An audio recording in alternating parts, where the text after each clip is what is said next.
Assalamualaikum warahmatullahi wabarakatuh. Bismillahirrahmanirrahim. Alhamdulillahi rabbil alamin. Wabihi nasta'inu ala umurid dunya waddin. Wassalatu wassalamu ala asyrafil anbiya'i wal mursalin, Nabiyillahi Muhammadin wa ala alihi wa ashabihi wa dzurriyyatihi ajma'in, amma ba'd. Asyhadu an la ilaha illallah wa asyhadu anna Muhammadar Rasulullah wa ufawwidu amri ilallah wa ufawwidu amri ilallah innallaha basirum bil ibad. Hasbiyallahu la ilaha illa huwa alaihi tawakkaltu wa huwa rabbul arsyil azim. Qala Allahu ta'ala fi kitabihil karim hikayatan an nabiyillahi Musa alaihi salam, Rabbi syrah li sadri wa yassir li amri wahlul 'uqdatam min lisani yafqahu qawli.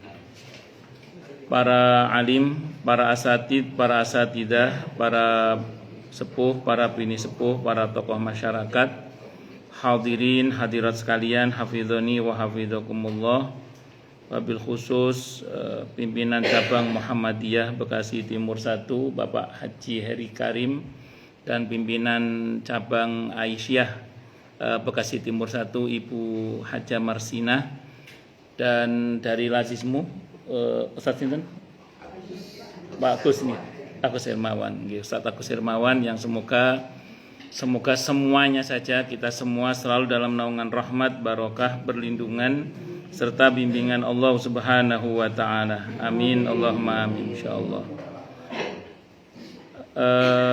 Pagi ini insyaallah kita akan mencoba membahas, lebih tepatnya ini kajian tafsir sebenarnya kan, karena bidang saya kan tafsir, bukan tauhid, mungkin perlu dikoreksi.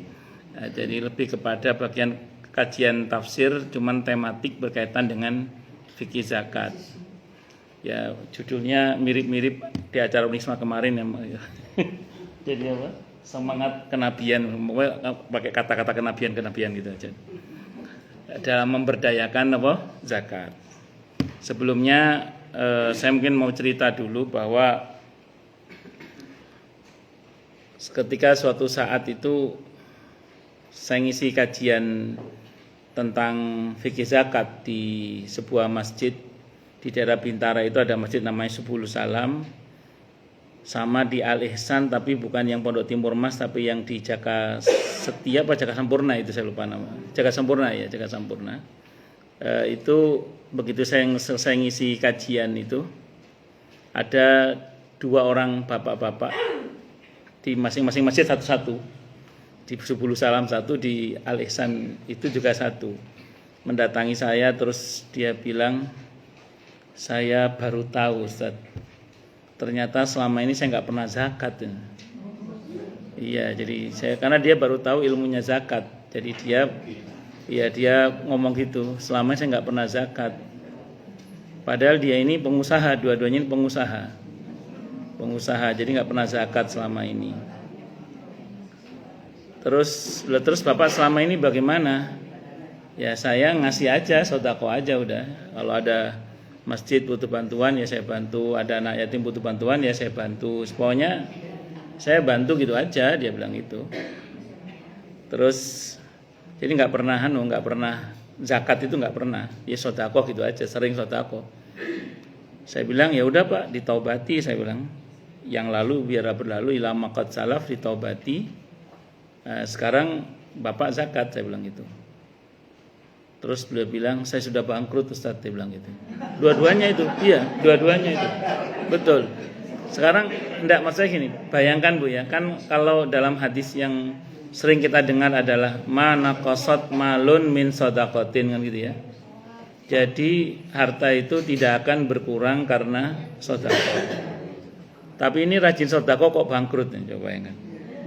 Ini real, ini kisah nyata 2 orang itu. Nah, terus jadi nyata-nyata rajin sedekah tapi bangkrut. Saya bilang ya sudah ditobati saja, saya bilang ditobati saja. Terus saran saya, karena sebenarnya kalau orang tidak bayar zakat itu, padahal dia sudah wajib zakat, itu hitungannya kan utang sebenarnya itu ya, itu utang. Saya bilang ya sudah, sekarang di samping bertaubat, Bapak kalau sedekah, saran saya nih diniati zakat, saya bilang gitu. Bayar utang zakat yang dulu lah gitu. Saya sarankan begitu. Qadarullah, salah satu di antara keduanya itu ketemu lagi dengan saya cerita. Alhamdulillah Ustaz sekarang sudah mulai bangkit saya. Alhamdulillah sudah mulai tumbuh kembali. Setelah setiap kali sedekah sekarang diniati zakat, niat bayar utang zakat dulu yang dia tidak pernah keluarkan itu. Ya karena memang rupanya yang bersangkutan ini nggak ngerti ilmunya zakat. Jadi seperti halnya orang yang sholat qobliyah subuh tapi nggak sholat subuh gitu loh. Sodako kan sunnah. Nah zakatnya nggak pernah dia. Karena kalau kita bicara dalam fikih, zakat itu kan amwalun makhsusatun. Jadi harta yang tertentu. Kalau kita bicara zakat itu dia adalah amwalun makhsusatun, harta yang tertentu. Jadi pelakunya tertentu, jenis harta tertentu, peruntukannya juga tertentu, dengan niat tertentu, itu semuanya serba tertentu. Makanya nanti kan tidak semua harta itu wajib dikeluarkan zakatnya, walaupun tetap dianjurkan infak. Makanya kan dalam programnya Lazismu kan ada infak sedekah dan seterusnya itu, dan wakaf bahkan, tidak hanya melulu zakat. Karena zakat memang tidak seluruh harta dikenai kewajiban zakat. Intan permata itu lebih mahal dari emas dan perak, tapi zakatnya intan permata itu tidak ada ketentuan bahwa nanti ada ketentuan infak silahkan, tapi bukan ketentuan zakat. Kuda itu lebih mahal daripada kambing, daripada sapi, dia lebih mahal daripada semua itu. Tapi untuk ternak kambing dan sapi itu ada ketentuan zakatnya, tapi kuda tidak ada.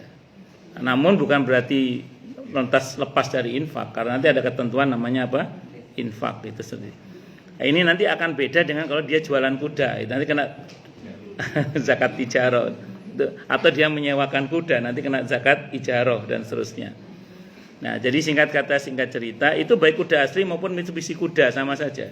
Itu singkat kata singkat cerita, zakat itu memang tertentu dan hukumnya wajib, karenanya kemudian niatnya juga harus betul-betul diniatkan sebagai bentuk zakat mal kita atau zakatul fitri kita. Karena secara umum zakat itu kan dibagi dua. Jadi ada zakatul fitri, ada zakatul mal gitu ya. Kalau zakatul fitri berkaitan dengan zakat badan, perseorangan. Anak bayi yang baru lahir pun kalau sudah masuk, kalau dia memang lahir di bulan Ramadan dan dia hidup sampai dengan sebelum salat Id, maka dia tetap wajib dikeluarkan zakatul fitrinya. Kenapa? Karena walaupun dia sendiri belum bisa apa-apa karena masih bayi, tapi orang tuanya, walinya wajib mengeluarkan zakatul fitrinya, karena itu zakat badan, zakat perseorangan. Dan wajibnya zakatul fitri itu di per matahari akhir Ramadan tenggelam itu. Jadi begitu matahari akhir Ramadan tenggelam, itu wajib dikeluarkan zakatul fitrinya. Namun bukan tidak boleh kalau kita mempercepat dikeluarkan zakat sebelum itu. Beberapa masjid, ada beberapa jamaah kan mengeluarkan akhir-akhir Ramadan ya. Akhir-akhir Ramadan itu dikeluarkan lebih awal, karena pendistribusiannya kan targetnya adalah fuqara masakin bisa makan saat sholat Id. Maka dipercepatlah itu zakat itu. Boleh enggak? Boleh. Zakat itu dipercepat boleh. Tapi kalau diakhirkan dengan sengaja tidak boleh, itu zalim. Jadi kalau ada orang dengan sengaja mengakhirkan zakat, itu zalim, tidak boleh. Kalau zakatul fitri berisiko dengan tidak sahnya zakatul fitri. Jadinya malah sedekah biasa kalau sudah ditegakkan sholat Id. Namun kalau zakatul mal, kalau disengaja ditunda diakhirkan, itu bisa zalim, kecuali ada udzur. Kalau tidak ada udzur, tidak ada masalah. Kalau disegerakan malah boleh. Nah, zakatul fitri kalau dikeluarkan pada sebelum tenggelamnya matahari bulan Ramadan terakhir itu masuknya namanya mempercepat dikeluarkannya zakatul fitri, karena memang target utamanya adalah fuqara masakin bisa makan saat sholat Id. Dan zakatul fitri ini memang zakat yang sifatnya konsumtif. Konsumtif itu maksudnya untuk sifatnya BLT lah, bantuan langsung telas gitu loh. Yang untuk dimakan memang untuk dimakan itu. Itu yang harus ketahui pertama tentang zakatul fitri. Kemudian yang kedua, ini berbeda dengan zakatul mal. Kalau zakatul mal ini nanti ada banyak macamnya ya. Ada zakat emas, ada zakat perak, ada zakat perdagangan, termasuk sewa menyewa dan yang serupa dengan itu. Termasuk nanti berkaitan dengan profesi, berkaitan dengan ternak, berkaitan dengan pertanian, berkaitan dengan tambang, berkaitan dengan barang temuan, lukotoh. Tapi barang temuan yang dimaksud misalnya ibu gali sumur terus dapat mahkota Raja Majapahit, nah itu dapat baru namanya lukotoh itu namanya. Wah, apa ada begitu Ustaz? Ada Bu. Saya dulu zamannya masih TVRI kalau nggak salah itu ya. Saya masih di Jawa Timur. Ada orang di Jombang apa di Trowulan, di Mojokerto Trowulan itu gali sumur di tengah sawah dapat itu mahkota, enggak tahu Pak, mahkota Raja Majapahit atau siapa, enggak ngerti itu. Oh, itu namanya lukoto. Walaupun saat itu diserahkan ke pemerintah ya. Ya sudah enggak apa-apa, itu terserah. Tapi saya punya jamaah orang Wika, itu ketika ngerjain proyek jembatan dan macam-macam di daerah Trowulan Mojokerto itu, yang konon katanya itu pusatnya Majapahit pada masa itu sering kalau gali-gali pondasi, gali-gali apa itu nemu emas itu sering katanya. Harta karun, harta Majapahit itu. Nah, cuman jamaah saya cerita Bu, ini menarik Bu. Jamaah saya cerita, itu Ustadz, orang-orang yang ngambil emas itu, yang ngambil emas temuan, emas lukoto temuan saat pembuatan jembatan atau pembuatan proyek bangunan di daerah Mojokerto dan sekitarnya itu rata-rata sekarang jadi miskin semua Ustadz. Loh, kok miskin semua? Kenapa? Ya mungkin karena tidak ngeluarin zakatnya itu. Iya, karena lukoto itu ada zakatnya, itu seperti itu. Nah, posisi zakat itu karena wajib maka harus diniatkan dalam hal ini, supaya membedakan antara zakat dan sedekah biasa. Makanya harus ada niat dalam hati, karena innamal a'malu binniyat wa innamal likulli imri'in ma nawa. Bahwasanya amal itu dengan niat dan setiap orang akan mendapatkan apa yang dia niatkan. Makanya penting dalam hal ini meniatkan untuk mengeluarkan sebagian dari harta kita, dalam hati kita keluarkan untuk zakatul fitri atau zakatul mal tadi itu. Nah, kalau kita berikan langsung sasaran kepada mustahik, memang kita tidak wajib mengikrarkan ini zakat mal saya. Tapi kalau kepada amil kita mesti menyampaikan bahwa ini adalah zakat mal saya, supaya amil tahu ini adalah zakat mal, karena mustahiknya tertentu yang diatur oleh Allah dalam surah At-Taubah ayat 60 itu. Itu seperti itu. Yang ada 8 asnaf tadi itu. Itu seperti itu. Jadi karena zakat, dan itu nanti berkaitan dengan, kalau secara umum ya, kalau zakatul mal itu berkaitan dengan haul dan nisab. Haul itu putaran tahunnya, nisab itu batas minimal wajibnya zakatul mal itu. Biasanya masing-masing lembaga amil zakat sudah punya tabelnya masing-masing ya, nanti tinggal nanya ke lazismu kira-kira tabelnya untuk jenis ini berapa dan seterusnya. Tapi secara umum untuk zakatul mal itu kalau dikaitkan dengan emas itu 20 dinar. 20 dinar itu kalau digramkan kira-kira 85 gram atau 90 gram. Saya nggak tahu harga emas berapa Bu sekarang. Berapa? 2 juta? Oke. Naik terus. Loh, saya lama nggak kelihatan. Bapak sekarang kok tambah muda? Oh, tambah kumis ya, tambah. Oh, tekan 2 juta ya? Berarti berapa? 100 berapa? Kalau 90 aja 100, berarti 180 juta ya. Jadi kalau saldo akhir tabungan jenengan 180 juta itu batas nisabnya itu. Belum haulnya nisabnya aja. Itu kalau dikurskan ke emas ya. Itu diantara ulama yang mengkurskan ke emas itu adalah Syekh Wahbah Zuhaili dalam kitabnya Al-Fiqhul Islami wa Adillatuhu itu. Tapi ada juga beberapa ulama, bahkan banyak ulama juga yang mengkurskannya dengan perak. Kalau dengan perak itu 200 dirham maaf. 200 dirham. 200 dirham itu hampir setara dengan perak 600 gram lah. Enggak sampai sih 590 berapa ya, 600 gram lah biar gampang hitungnya. Kalau 500 gram itu perak berapa harus sekarang? Perak yang jualan perak siapa? Ya kira-kira kalau sekarang 17 jutaan. Kalau sekarang ya kira-kira 17 jutaan. Itu kali, jadi kalau saldo tabungan ibu itu sudah mencapai 17 juta, berarti itu sudah mencapai nisabnya itu. Kalau ibu pakai kursnya perak. Kalau kita pakai tarjih ya, mana yang lebih kuat Ustaz? Perak apa emas dalam fikih ini? Kalau kita pakai tarjih. Yang saya tahu kalau pakai tarjih itu yang paling kuat emas.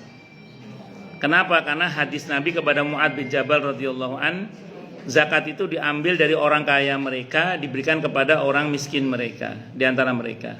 Kira-kira kalau ada orang punya tabungan saldonya 17 juta itu kaya apa miskin kira-kira? Masih miskin berarti. Kalau yang 180 juta lumayan lah. Kira-kira bisa dipahami nggih? Nah, tapi gini. Tapi tidak ada salahnya kalau jenengan tetap menyisihkan dari 17 juta itu. Bahkan dengan niat zakat tidak ada masalah. Karena zakat itu kurang tidak boleh, pas harus lebih boleh zakat itu. Artinya taruhlah misalnya angka 17 juta atau yang serupa dengan atau di bawah 180 juta tadi itu tidak masuk dalam nisab. Tapi jangan niatkan zakat itu tidak ada masalah. Karena zakat itu saya ulang tadi kurang tidak boleh, pas harus lebih dianjurkan malah tidak ada masalah. Atau lebihnya namanya sedekah. Jadi taruhlah misalnya jenengan itu masih belum wajib zakat tapi dengan diniatkan sebagai zakat juga nggak ada masalah. Atau wis infak niat sedekah itu aja. Infak, sedekah dan seterusnya nggak ada masalah. Yang jelas harus tetap infak, jangan sampai tidak, karena bagi orang-orang yang beriman dengan baik dan benar di dalam hartanya itu pasti dia agendakan hakul lisaili wal mahrum. Itu harus diagendakan. Apalagi kalau kita peduli dengan perjuangan di jalan Allah Subhanahu wa taala, tentunya kita harus dengan sengaja mengagendakan sebagian harta kita itu untuk perjuangan di jalan Allah Subhanahu wa taala. Itu ya di antaranya. Kita akan coba masuk pertama dari firman Allah Subhanahu wa taala dalam Al-Qur'an di surah Al-Baqarah ayat 43. Surah kedua ayat 43, Allah berfirman, A'udzubillahi samii'il 'aliim minasyaitonir rajim. Wa Al-Baqarah ayat 43 nggih. Wa aqimus salata wa atuz zakata warka'u ma'ar raki'in. Tegakkanlah salat dan tunaikanlah zakat dan rukuklah bersama orang-orang yang rukuk. Jamaah. Yang perlu kita catat dengan baik adalah perintah salat dan perintah zakat itu disebut secara bersamaan dalam Al-Quran. Kalau kata saya dalam fikih sunnahnya itu 82 kali atau tidak kurang dari 80 kali. Tepatnya kalau saya tidak salah ingat itu 82 kali kalau saya tidak salah ingat. Itu secara bersamaan ya. Salat dan zakat disebut secara bersamaan. Ini menunjukkan bahwa kalau salat ini hablum minallah, sementara kalau zakat itu hablum minan nas. Ini menunjukkan bahwa kita sebagai seorang muslim itu tidak cukup kalau hanya hablum minallah saja. Tapi kita harus memperbaiki hubungan dengan sesama juga. Tidak cukup hanya memperbaiki hubungan dengan Allah, tapi juga harus memperbaiki hubungan dengan sesama. Itu dua-duanya harus. Karena itu syarat kemuliaan. Wa duribat alaihimudz dzillatu ainama suqifu illa bihablim minallah wa hablim minan nas. Ali Imran ayat 112.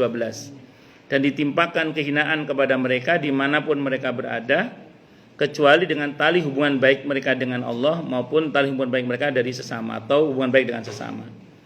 Makanya saya ulang, dalam sholat sendiri pun itu diawali dengan takbiratul ihram, diakhiri dengan salam. Dan itu lagi-lagi hablum minallah dan hablum minan nas. apalagi digabung dengan zakat. Ini penting saya sampaikan karena begini, ada sebagian orang karena ketidakpahamannya, dia hanya sibuk memperbaiki sholatnya tapi tidak memperbaiki hubungannya dengan sesamanya dengan dalih bahwa yang penting sholat saya. Sehingga ini kisah nyata, dari saya pernah mendengar langsung dengan kuping saya. Jadi ceritanya itu ada seorang di daerah Jakarta Utara itu dapat gusuran BKT, kalau saya nggak salah saat itu 5 miliar saat itu. Kalau saya nggak salah ya, itu 5 miliar.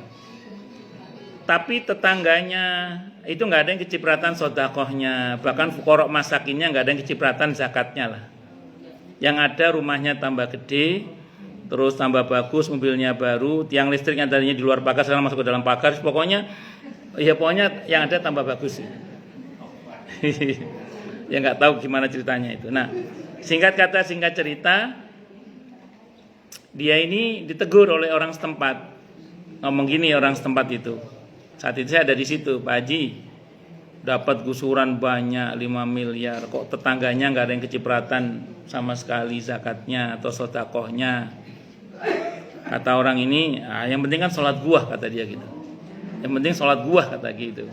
Yang penting sholat saya gitu. Nah terus, emang kenapa? Ya kan sholat kan, kalau sholatnya bagus kata Nabi kan yang lain dianggap bagus katanya. Kalau sholatnya buruk yang lain dianggap buruk. Hadis riwayat At-Tabarani itu. Awwalu ma yuhasabul abdu yaumal qiyamati as-shalah.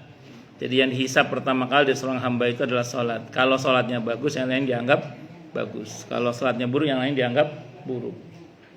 Nah saya di situ itu kuping saya kan kewatal ya. Kawan arung aneh. Saya nanya, loh Pak Haji dari mana tahu kalau Pak Haji itu sholatnya bagus? Saya berjamaah. Saya di musola, sholatnya kadang di masjid, saya jadi imam, bos, pokoknya gitu.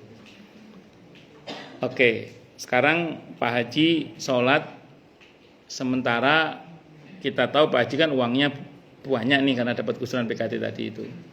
Yang di dalam harta Pak Haji itu kan ada hak orang lain. Nah sekarang kebayang nggak Pak Haji sholat ditenagai dengan makanan, yang makanan itu Pak Haji beli dari harta yang bercampur dengan hak orang lain. Pak Haji sholat menutup aurat dengan pakaian yang Pak Haji beli dari harta yang bercampur dengan hak orang lain. Pak Haji ke masjid, ke musola pakai kendaraan yang dibeli dari harta yang bercampur dengan hak orang lain, karena belum dikeluarkan haknya. Itu kalau dalam hadis Sahih Muslim itu ada orang teriak ya Rabbi sementara makanannya haram, minumannya haram, pakaiannya haram, fa kaifa yustajabulah, kata Nabi. Bagaimana akan diterima oleh Allah wong semuanya serba apa? Haram. Nah, sekarang di pakaian Pak Haji, di makanan Pak Haji, di pada kendaraan Pak Haji itu bercampur dengan hak orang lain. Lalu bagaimana akan Allah terima? Bagaimana dia bisa bilang bahwa sholatnya bagus sementara ya berkaitan infak sedekah terutama zakatnya tidak dia tunaikan. Allahu Akbar. Nah begitulah kadang sebagian orang itu kena talbis iblis tadi itu, merasa cukup hanya dengan memperbaiki hubungan dengan Tuhannya, tapi lupa memperbaiki hubungan dengan sesamanya. Nah tentu karena memang zakat ini adalah terutama zakatul mal ya, itu adalah merupakan zakat yang disyariatkan dalam rangka untuk mengentaskan masyarakat yang tidak mampu, terutama supaya menjadi mampu, menjadi muzaki, untuk membantu perjuangan orang-orang yang berjuang di jalan Allah dan yang lain-lain yang ada 8 asnaf itu. Maka memang spirit yang mesti dibangun itu harusnya adalah spirit memberdayakan zakat itu seoptimal mungkin, sehingga ada istilah zakat produktif.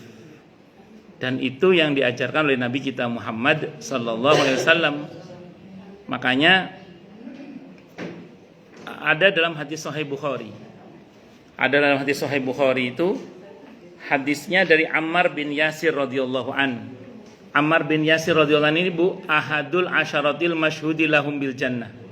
Satu dari 10 sahabat Nabi yang dijamin masuk surga. Dalam Sahih Bukhari beliau berkata, apa kata Ammar bin Yasir radhiyallahu an? Salasun man jama'ahunna faqad jama'al iman, kata beliau.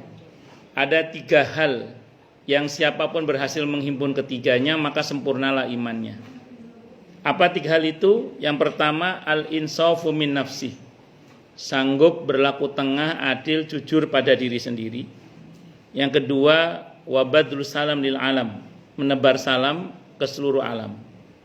Yang ketiga, wal infaqu minal iqtari. Mau berbagi di saat dia sendiri sulit atau sempit. Itu terjemahan teksnya. Saya baca dalam syarahnya Fathul Bari syarah Sahih Bukhari, ternyata wal infaqu minal iqtar itu syarahnya adalah wal infaqu minal iftiqar. Jadi mendermakan atau menginfakkan apa yang menjadi kebutuhan orang lain. Artinya gini, kalau sekiranya zakat kita terkumpul banyak, dan alhamdulillah masya Allah di Lazismu terkumpul banyak, alhamdulillah, semoga menang terus insya Allah dan barokah. Itu kalau tentu semaksimal mungkin itu jangan dibagikan dengan cara yang tadi, yang BLT tadi, yang konsumtif tadi itu, yang bantuan langsung telas tadi itu. Karena saya pernah nonton berita di sebuah televisi, Ustadz, itu lembaga amil zakat dalam skala nasional, saya nggak sebut nama lembaganya, plat merah sih kayaknya. Terus apa? Ya, jadi yang bersangkutan itu ngumpulin sekitar 1.000 anak yatim, fakir miskin. Itu akhirnya per orang dapat 200.000 atau berapa, terus pulang. Itu yang saya bilang BLT, bantuan langsung telas tadi itu. Nah, enggak sepenuhnya salah sih memang. Cuman kan sayang kalau dana sebesar itu habis gitu aja. Enggak salah sih itu kalau surur membahagiakan hati orang lain dengan cara seperti itu. Cuman kan akan lebih baik kalau seandainya tadi diadakan misalnya untuk membantu UMKM dan yang lain sebagainya itu. Jadi kalau misalnya maaf nih, ibu-ibu punya tetangga pinter nyopir, nggak punya SIM, nggak bisa ngelamar kerja, dia buatkan SIM pakai dana zakat kita, itu bisa supaya dia bisa bekerja. Jangan dikasih uangnya, nanti nggak jadi SIM. Buatkan SIM dia gitu. Jadi uangnya jangan kasih uangnya dulu, buatkan SIM dulu supaya dia nanti dapat SIM terus bisa bekerja. Itu begitu. Nah, sama dengan misalnya ada orang jual gorengan misalnya, kompornya sewelek ya. Atau gerobaknya udah jebolek, bukan jelek, jebolek misalnya. Ya, kita kasih yang baru supaya dia bisa berusaha. Itu monggo silakan. Nah, soal mekanismenya itu terserah. Termasuk dengan cara yang sudah disebutkan oleh Pak Ustadz Agus Hermawan tadi itu. Jadi itu semua dalam rangka untuk memberdayakan zakat supaya tidak hanya konsumtif tapi juga produktif.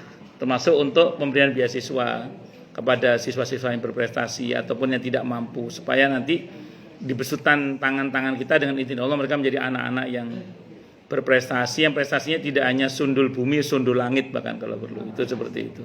Ya, artinya tidak kesalehannya tembus langit sana itu. Itu seperti itu. Nah, itu wal infaq itu bisa menyempurnakan iman, Bu. Ya, makanya kalau misalnya ibu maaf ya, zakat sendiri mungkin tidak banyak zakat kita sehingga kemudian tidak bisa secara produktif, bisanya paling konsumtif. Tapi kalau dikumpulkan dalam satu lembaga badan tertentu yang itu merupakan amil zakat yang ibu-ibu percaya, maka insya Allah itu akan lebih maksimal dalam pemberdayaannya. Kita belajar dari sahabat Nabi yang Allah utus ke Yaman saat itu. Siapa? Sahabat Mu'ad bin Jabal radhiyallahu an.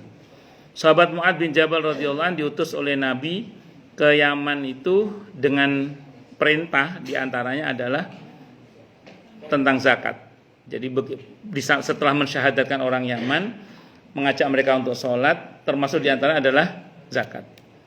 Dan nanti di masa Sayyidina Umar radhiyallahu an, Mu'ad bin Jabal radhiyallahu anhu ini menjadi gubernur di Yaman yang saya baca dalam fikih sunnah saya sabik ya, dalam kurun waktu 3 tahun kemiskinan di Yaman selesai.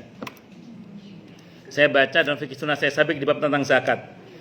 Ketika Mu'ad bin Jabal radhiyallahu an menjadi gubernur di Yaman, itu sebagian zakat orang Yaman dikirim ke pusat. Sayyidina Umar radhiyallahu an marah itu sebagai khalifah. Iki karepe Mu'ad piye iki? Nah, tapi di hadisnya enggak gitu amat, ini modifikasi ya. Tapi kira-kira beliau marah. Apakah di Yaman orang miskinnya sudah berkurang kok dikirim ke pusat? Kata sahabat Mu'ad, iya sudah berkurang, itu lebihnya. Jadi orang miskin sudah terpenuhi sini. Tahun kedua, separuh bahkan lebih dikirim ke pusat. Itu khalifah marah lagi itu. Khalifah Umar bin Khattab, Amirul Mukminin itu marah. Iki piye to Mu'ad iki? Apa semakin habis orang miskin di Yaman itu? Jawabannya apa? Iya, semakin habis.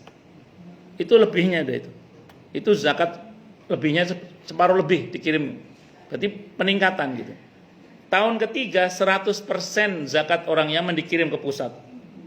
Amirul Mukminin Umar bin Khattab radhiyallahu ngawamuk.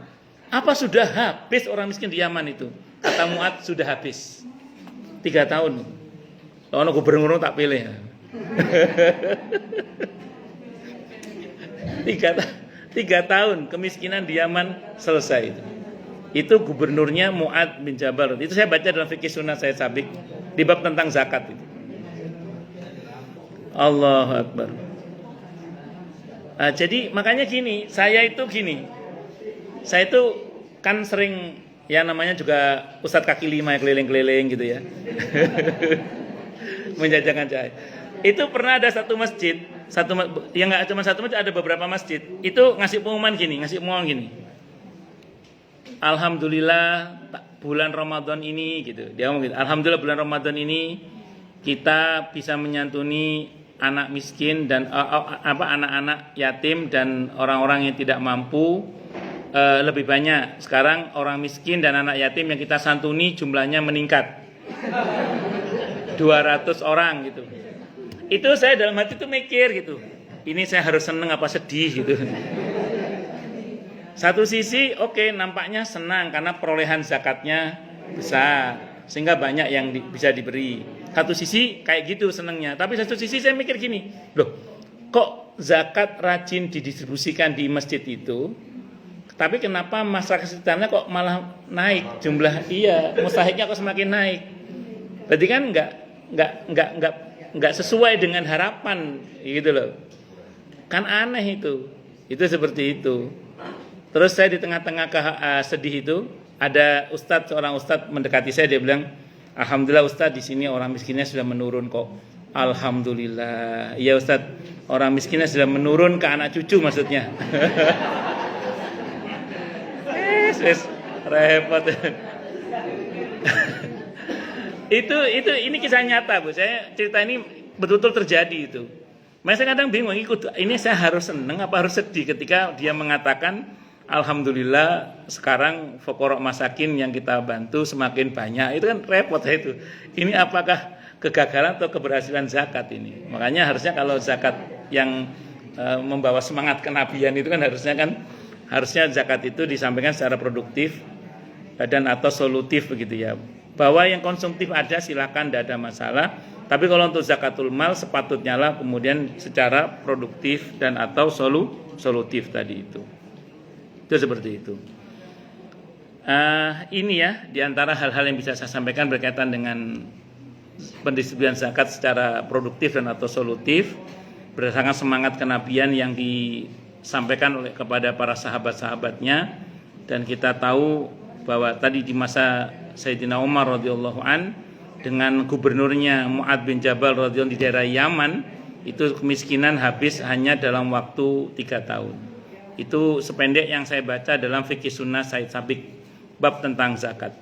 Saya kira ini yang bisa saya sampaikan, semoga bermanfaat. Silakan yang mau tanya, protes, marah boleh silakan. Ya monggo. Nggih. Monggo. Monggo. Silakan, siapa?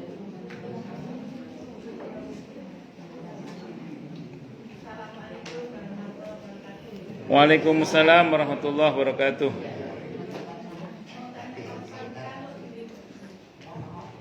Kalau duit kita itu posisinya ada di orang atau posisinya di sekarang, nilainya itu besar gitu. Kalau ada kita itu kayak wajib.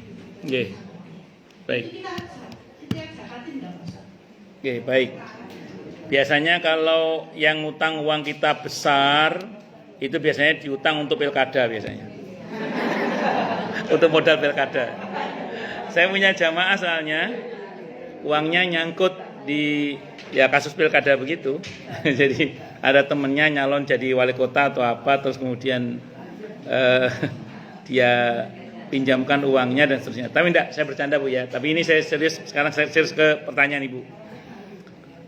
Di dalam fikih sunnah Said Sabiq yang pernah saya baca, kalau sekiranya apa yang Ibu pinjamkan ke orang lain itu ada kepastian kapan bayarnya, itu tetap dihitung dan dikira-kirakan untuk dikeluarkan zakatnya. Tapi dengan catatan ada kepastian itu. Tapi kalau ini uangnya gak jelas Ustaz, bayar bukan kadang pura-pura lupa dia misalnya gitu ya. Nah kalau nggak jelas begitu ya sudah, nggak usah dihitung dulu. Ya karena kan uang itu nggak kepegang oleh ibu. Dan prinsip zakat itu tidak memberatkan ya.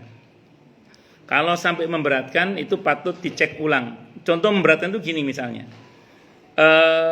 Mohon maaf kalau ada yang tidak sepakat. Saya pernah ada jamaah nanya ke saya, Ustadz saya punya rumah harganya 1 miliar. Saat itu disewakan dengan, nanti kena akad ijaro ya, disewakan per bulan itu 25 juta saat itu. Terus beliau pernah baca tabel zakat dari sebuah lembaga amil zakat dalam skala nasional, saya nggak sebut mereknya. Nah, di situ sebutkan untuk ngitung zakat sewa menyewa rumah itu dihitung dengan harga rumahnya. Dia bilang gitu di tabel itu. Terus kemudian dia nanya, loh harga rumah saya aja 1 miliar Ustaz. Terus saya sewakan per tahun 25 juta. Lah sementara 1 miliar aja zakatnya sudah 25 juta. Lah saya dapat apa Ustaz? Terus saya jawab, itu yang bikin tabel terlalu semangat itu. Memang begini, di dalam madhab Syafi'i terutama barang-barang perniagaan itu dihitung zakatnya dengan cara dikira-kirakan. Tapi itu kan barang-barang perniagaan yang memang dijual belikan, ada pemindahan hak kepemilikan. Kalau sewa menyewa kan jual manfaat, bukan jual rumah dia. Ijaro itu jual manfaat, sehingga rumah nggak usah dihitung, tidak ada pemindahan hak. Nah, jadi yang dihitung adalah hasilnya saja. Nah, jadi supaya tidak memberatkan. Nah sama dengan gini, ada jamaah saya juga, beliau ini kerjaannya bikin iklan. Untuk sekali proyek itu butuh modal 3 miliar. Bosnya yang ngasih pinjaman nanti. Dah ini bawa 3 miliar untuk proyek sponsor itu, iklan itu. Nah begitu kemudian selesai bersih, keuntungan masuk kantong bersih itu 100 juta. Masuk ke kantong bersih 100 juta. Nah, dia pernah nanya ke seorang ustadz, ngitung zakatnya bagaimana? Kata ustadz yang ditanya itu, dihitung semua termasuk yang 3 miliar itu yang milik orang itu sama keuntungan dia itu. Dia bilang gini, 3 miliar aja itu udah 75 juta Ustaz. Kalau kita ambil 2,5%-nya ya. Nah sementara saya cuma dapat 100 juta bersih. Dapat apa saya terus kata dia. Saya jawab lagi, itu ustadznya terlalu semangat juga ngitungnya itu. Nah itu 3 miliar itu uangnya siapa Pak? Uang bos saya ya, kembalikan ke bosnya sampean lah. Sebenarnya ngitungnya ya 100 juta itu aja. Saat itu 100 juta mencapai nisab saat itu. Harga emas masih murah saat itu. Nah jadi singkat kata singkat cerita, kalau memang uang ibu jelas kapan kembalinya, dihitung Bu, dikira-kirakan saja. Tapi nun sewu, kalau uang ibu nggak jelas kapan kembalinya, apalagi wis kategorinya wallahu alam bisawab misalnya gitu. Ya yang begitu-begitu enggak usah dihitung. Ya, tapi ibu tekankan dalam hati, nanti kalau dia keluar, begitu dibayar penuh, ibu langsung keluarkan zakatnya seketika. Itu yang saya tahu dalam fikih itu begitu. Wallahu a'lam bishawab. Ngoten nggih? Nggih, sami-sami. Monggo. Waalaikumsalam warahmatullahi wabarakatuh. Ada 6 pengusaha Muhammadiyah sukses, tapi saya tidak sebut siapa orangnya dan tempatnya ya. Satu orang ini melaksanakan zakat usahanya, nilainya lumayan bagus, 15 juta di setiap produktivitas. Tetapi untuk yang 5 orang tidak melakukan itu. Ketika diingatkan, dia jawabnya seperti ini, Pak. Saya sudah mengeluarkan zakatnya, tapi saya salurkan di daerah saya. Lalu yang petugas dari bilang, kalau begitu saya minta datanya saja, nggak usah nilai uangnya. datanya bahwa Bapak sebagai pengurus di Muhammadiyah sudah melaksanakan zakat di Ladismu di kampung mana, tapi datanya ada masuk ke data di sini. Karena itu adalah bagian dari tanggung jawab kami sebagai pengurus Ladismu. Namun demikian sampai sekarang dia tidak pernah mau memberikan data tersebut. Pertanyaannya, itu bagaimana menghadapi hal-hal seperti itu? Satu, Pak. Yang kedua, ada yang meminjam uang tapi tidak punya uang. Lalu dia hanya punya simpanan. Simpanannya itu logam mulia 1 on. Nah, dipinjamlah itu logamnya. Perjanjiannya akan dikembalikan logam lagi. Tapi sampai sudah puluhan tahun tidak bisa mengembalikan. Pertanyaannya, yang punya logam tersebut apakah terkena zakat malnya atau tidak? Baik. Ya, Pak. Terima kasih. Assalamualaikum warahmatullahi wabarakatuh. Kalau pertanyaan yang pertama itu, kalau secara hukum Islam, fikih Islam tidak ada masalah. Kan orang itu berhak ngeluarin zakatnya itu melalui lembaga amil zakat manapun, termasuk kepada mustahik secara langsung, itu tidak ada masalah. Karena dalam konteks kekitaan, zakat ini kan tidak diurus dengan maksimal.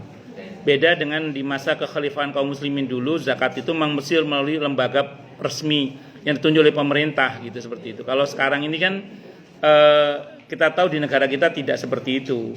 Nah, makanya kalau secara hukum Islamnya itu tidak ada masalah. Cuman dari segi tertib organisasi saya tidak tahu itu termasuk melanggar ADART atau tidak.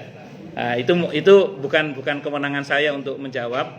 Nanti biar dari Lazismu yang menjawab. Apakah tindakan salah satu pengurus dari organisasi tertentu ketika dia tidak mengeluarkan zakat malnya melalui lembaga amil zakat organisasi tersebut, apakah melanggar ADART organisasi apa tidak, saya kurang tahu. Padahal dari pihak itu kan hanya minta laporan datanya saja kan, supaya enak laporannya lah gitu. Ya sudah, nanti silakan selesaikan di versi intern organisasinya nggih, karena itu melanggar ADART atau tidak. Tapi secara hukum agama sih tidak ada masalah, karena kan dia berhak untuk mengeluarkan dari melalui lembaga amil zakat manapun yang dia mau atau kepada mustahik secara langsung. Kemudian yang kedua berkenaan dengan tadi, sama dengan ibu yang tadi statusnya, jadi uangnya masih di orang lain, berarti kan, atau logam mulia masih di orang lain. Nah, logam mulia yang masih di orang lain ini kalau jelas kapan kembalinya, kalau di fikih itu sepatutnya lah tetap dihitung dan dikira-kirakan zakatnya. Tapi kalau nggak jelas kapan kembalinya, apalagi kecenderungannya orangnya mangkir, apalagi ada kecenderungan tadi yang wallahu a'lam bishawab ditambah innalillahi wa inna ilaihi rajiun misalnya, saking nggak jelasnya udah itu, ya sudah, nggak usah dikeluarkan. Tapi nanti dalam hati kita tekadkan ya bahwa nanti kalau dia dibayar langsung, maka keluarkan zakatnya seketika. Wallahu a'lam bishawab. Ngoten nggih? Nggih. Silakan Bapak ada. Oke. Oke. Wis Bapak dulu nggih, monggo. Itu Bapak Nggih. dikeluarkan zakatnya setiap tahun atau satu? Kalau orang di orang nggak usah dikeluarin, Bu, kalau di orang. Ya, begitu dibayar keluarkan sekali aja. Kan dia baru masuk, Bu. Nggih. Monggo. Wah, duduk di situ. Bismillahirrahmanirrahim. Assalamualaikum warahmatullahi wabarakatuh. Waalaikumsalam warahmatullahi wabarakatuh. Di dalam Al-Quran surat Taubah ayatnya yang ke 103. Khud min amwalihim shadaqah. Ambillah zakat. Kita sebagai panitia zakat surat itu jarang Ustaz mempraktekkan yang berarti itu zakat surat ada mobilnya, di rumahnya ada mobilnya, di rumah ada motornya, kok belum zakat ke kita? Ambil aja ya, kira-kira gitu enggak? Terus. Ya, itu menarik ya. Khud min amwalim shadaqatan. Khud di situ kan mukhatabnya yang diajak bicara dalam ayat itu satu orang tunggal laki-laki, dan itu kepala negara saat itu adalah Nabi kita Muhammad sallallahu alaihi wasallam. Jadi memang kalau di negara kita ini menggunakan sistem syariat dalam Islam, memang negara itu punya kewenangan mengambil paksa zakat harta orang-orang kaya di kalangan kaum muslimin. Dan kalau mereka tidak mau mengeluarkan zakat, maka boleh diambil paksa tadi itu, bahkan diperangi. Sebagaimana yang pernah dilakukan oleh Abu Bakar As-Siddiq radhiyallahu an ketika beliau menjadi khalifah, ada satu kaum yang mereka itu orang-orang kaya dan mereka gara-gara pemimpinnya sudah ganti, mereka nggak mau ngeluarin zakat. Maka beliau putuskan untuk diambil paksa dan tetap tidak mau. Pertama diminta baik-baik, tidak mau diambil paksa, ngeyel, diperangi akhirnya. Jadi Abu Bakar itu punya 2 PR besar saat itu, murtadin dan nabi palsu ya. Kemudian yang kedua itu orang-orang yang tidak mau bayar zakat. Jadi itu kemenangan negara Pak sebenarnya. Nah, tapi masalahnya kan non sewu di negara kita kan tidak memberlakukan itu gitu. Jadi nggak punya kewenangan kayak misalnya lazismu nggak punya kewenangan. Kalau ngambil paksa nanti kena delik pidana ngerinya. Itu seperti itu. Jadi itu yang saya pahami ya. Tapi kalau negara yang melakukan betul tidak salah. Kalau negara yang melakukan, nah, makanya sependek yang saya tahu ya, saya baca dalam fikih sunnah saya sabik itu, dulu yang namanya amil itu semacam tim audit yang ditunjuk oleh negara untuk mengaudit hartanya orang-orang kaya. Itu sampai di masa Sayyidina Utsman radhiyallahu an, itu orang kaya kan semakin banyak itu. Negara kewalahan, akhirnya Sayyidina Utsman punya keputusan begini. Untuk yang zakat besar-besar itu negara yang mengaudit. Tapi untuk yang skala kecil-kecil di kampung-kampung monggo diserahkan kepada amil-amil lokal itu. Jadi terbentuknya amil-amil lokal di kampung-kampung itu di masa Sayyidina Utsman radhiyallahu an ketika muslimin sudah semakin menyebar ke seantero jagat di mana orang kayanya alhamdulillah sudah semakin banyak. Tidak mungkin negara ngurusi sampai yang kecil-kecil. Akhirnya sing zakatnya gede-gede bangsane Abu Rizal Bakri, sapa Ihsan apa? Sapa Tanjung ikut sapa macam-macam sing sugih-sugih iku lah. Nah itu. Nah itu yang ngurus negara itu. Karena ada loh Bu miliarder muslim kita itu andekan yang itu Pak Safi Antonio sih. Ada satu muslim yang cukup kaya di negeri ini, itu andekan dia objektif ngeluarin zakatnya sesuai dengan angka kekayaannya. Itu dari satu orang itu saja seluruh Indonesia dari TK sampai SMA bisa gratis sekolah loh itu. Asli, iya betul itu. Yang itu Pak Safi Antonio itu. Ketika diumumkan kekayaan sebagian orang-orang kaya di Indonesia, termasuk ada seorang muslim yang cukup kaya, saya nggak sebut namanya, itu yang ngitung Pak Safi Antonio, andekan dia objektif ngeluarin zakatnya sesuai dengan angka kekayaan yang seharusnya itu 2,5%nya saja. Itu di seluruh Indonesia itu dari TK sampai SMA bisa gratis sekolah itu sebenarnya. Itu saking sugih neng mbok ngerti apa orang nah itu. Atau jangan-jangan ya dia kekayaannya banyak tapi utangnya juga banyak kan kita juga nggak tahu. Jadi itu ngoten nggih Pak Haji Bibit nggih. Jadi betul tapi itu kewenangan negara Pak. Juga bukan kewenangan ormas. Ngoten. Wallahu a'lam bishawab. Oke. Cukup Ibu. Ada satu lagi. Oh nggih, monggo siapa? Oh Ibu, monggo.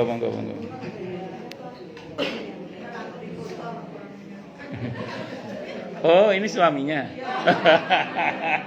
Assalamualaikum warahmatullahi wabarakatuh. Biar tahu.